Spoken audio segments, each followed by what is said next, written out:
Hello, I'm Tylah Tully, and today I'm joined by ADX Energy Executive Chair Ian Tchacos. Ian, thanks for being here today. Hi Tyler, it's good to be here. Thank you. So you've just put out a resource update for the Sicily Channel permit. Walk us through that one. Yeah, look, it's quite a big update. We've increased our resources by over 30%, but importantly, the mean resource is around 600 BCF. The upside's about 1.2 TCF, and just to get that into an order of magnitude, like a million standard cubic feet of gas is worth about 10 million euros. So 600 BCF of gas is worth about 6 billion euros. So a lot to play for in a very benign environment, close to infrastructure, shallow water. Yeah, we're very, very excited about it. And those nearby fields seem important. What are they showing you about the potential in your permit? Yeah, look, it's the fields, but it's also historic exploration that's really critical. We're surrounded by two other fields which are direct analogies. An old one called Lipona Massara, which is onshore, about 50 kilometres away. And then a new one that's been developed quite recently, in fact went into production August last year, the Argo Cassiope field. They're both direct analogies geologically. They're shallow, they're same Miocene reservoirs. And what we can learn is we've got 2D seismic, which is the older form of seismic, which is the basis on which our area was explored historically. And then when you look at the 2D seismic that also at Argo Cassiope they had, then they shoot 3D and you can just see a lot more. So what you're seeing is, I mean, what we can see is we can see gas.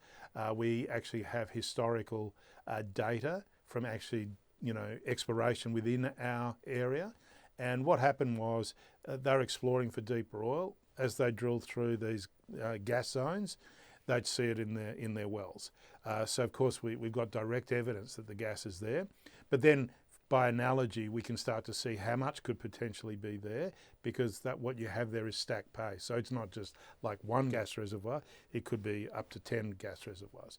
So that's helped us get our eye in, helped us kind of understand the resource potential. But also we've explored very close to this area ourselves. We drilled a well historically about in around 2020, and we actually had very similar results. We were actually drilling for deeper oil, and we was getting a lot of gas. In fact, it was really a problem actually drilling through the shallow gas.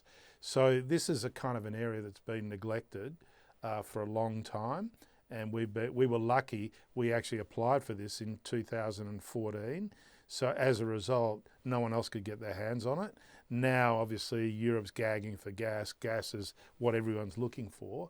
And we're right on the doorstep of Europe, less than 50 kilometres from shore. If we compare where we are compared to the Argo Cassiope field that's been developed, they're in 700 metres of water. We're in 100 metres of water. So it also means that we could do what we call a subsea tieback, which just means, all your wells are on the seafloor, you just tie them back with a single pipeline, and that means also you've got a much more cost-effective development. So, yeah, I mean, there's some great analogies so that we'll continue to build on, and it gets our eye in and allows us to explore much more effectively. You might have just touched on it there, but with this update, what's your plan for the Sicily Channel project? Well, going forward, in January we're going into a data room, because a lot of the data that's available to us has been when we were looking at the deeper oil fields that we were looking to actually go back and redevelop. Now we're more focused on gas. There actually is more data out there, more well data, more seismic data, and we're going to use that data to refine our resource assessment. And then we're going to go to an independent expert to get it validated, because it's one thing if I say it, it's another thing if you're like a well-known third party says it. And how does this progress in Italy line up with what you're doing in Austria? Yeah, look, in a way what we're doing in Austria is very analogous. We've actually come across a shallow gas play, very similar actually aged reservoirs, except this is onshore. The magnitude is probably 1/10 or 1/20th, but the difference here is you're maybe 200 metres away from a pipeline. So what we've identified when we looked at, and this is a combination of AI and, if you like, seismic analysis, what we've looked at is all these historic discoveries that they made 20 or 30 years ago.